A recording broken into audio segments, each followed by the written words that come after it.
اقعد عدل. ايش بيك ما شايف حلو كرسي؟ حلو المكان حلو. المهم باو علي هسه مثل ما فهمتك راح يوصل المقاول. يمه ايش بيه خفت؟ اقعد عدل وخليك طبيعي وخذ راحتك بالقعده. ها خوش براحتي. وين انزل. كان مو تقولي براحتك؟ اسمعني شوف لازم نطلع منه بكوميشن زين. انا راح اسوي نفسي مقاول مثله حتى ننافس على المشروع واريدك تقطع عدل. لا ايات لا، انا رجال شريف، انا مثل النوكه طابوكه تتذكره، عاش شريف ومات شريف، لا يوم محمد مقطع مو زين او صوره مو زينه. وتاليته النوكيا وين؟ انقرض وكلها نسبته. افهم من كلامك، يعني انا اذا اصير شريف ما حد يريدني؟ ولك احنا عايشين بزمن الذئاب وانا الطلي الوحيد بيناتهم. وهاي شنو هاي؟ هاي ضحكة المنصب، لازم كل شيء يتغير بالمنصب. ضحكتي، عطستي، قحتي، ضميري.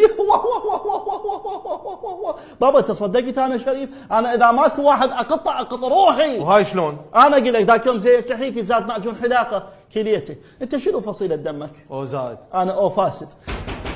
اقول لك يمكن وصل مقاول. يمه ما تقول لي ايش بيه خايف؟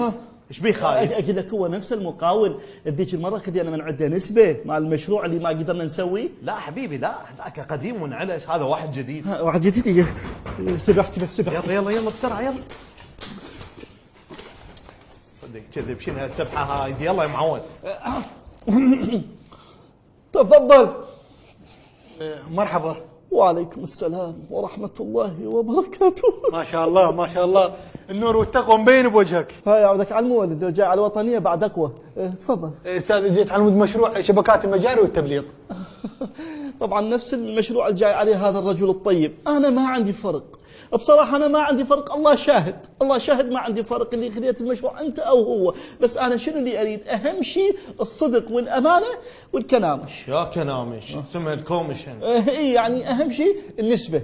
نسبة شنو؟ يعني نسبة الإنجاز إنه وللمواطن. إلى كل المواطن؟ شوفوا يا إخواني، يعني خدمة المواطن هذا واجبنا. زين احنا لازم نخدم الشعب، نخدم الناس، وخدمة الشعب هذه رقبة في أعناقنا. زين لو لا؟ يعني احنا نخدم الشعب، نخدمه يوما ونقطه أيامه، وكما قال الشاعر إذا أردت أن تعمل فاعمل ياهو كاظك. أستاذ هسه عفنا من سبحتك وخلينا نحكي بالمفيد. أنا والأستاذ جايين على نفس المشروع، فشنو رأيك أعطيك 10% وتعطيني المشروع؟ سامحك الله يا أخي، مو أنا الرجل اللي تشترونه ب10%. اعطوني 15 توكل بالله. يا ب20% وشوفني خير. يا اخوان انا ما تهمني النسبة، انا يهمني المواطن. انا هنا بهذا المكان مؤتمن على مصالح المواطن، وكما قال الشاعر من اراد ان يعمل فاخمط ياهو كاظك. يا ب25% وشوفنا خير. يا اخي انا ذمتي غالية وعزيزة، بس ما تنعز عليك. خلص انا موافق، بس ما اوصيك بالمواطن. بعيني في امان الله. حبيبي العفو. الله على التقوى. الله تسمح لي اخذه. الله. شلون ايدك؟ اذا نشتغل يوميا هيك شغل راح نعلق. شوف الى 5% من ال25 تستاهل. شنو؟ ايش بيك؟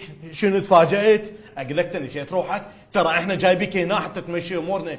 اقول انت خاف صدقت انت ابو المنصب. ادري، بس انتم قلتوا لي نعطيك نص النسبه، مو تردون تعطوني 5% وتاخذون 20%. ادري كانتم شنو تضحكون علي؟ اذا بيناتنا كان اتفاقات ونسب، هسه راح تصير فضايح ومحاكم. انتم شنو تبون تقفصوني؟ نقفصك؟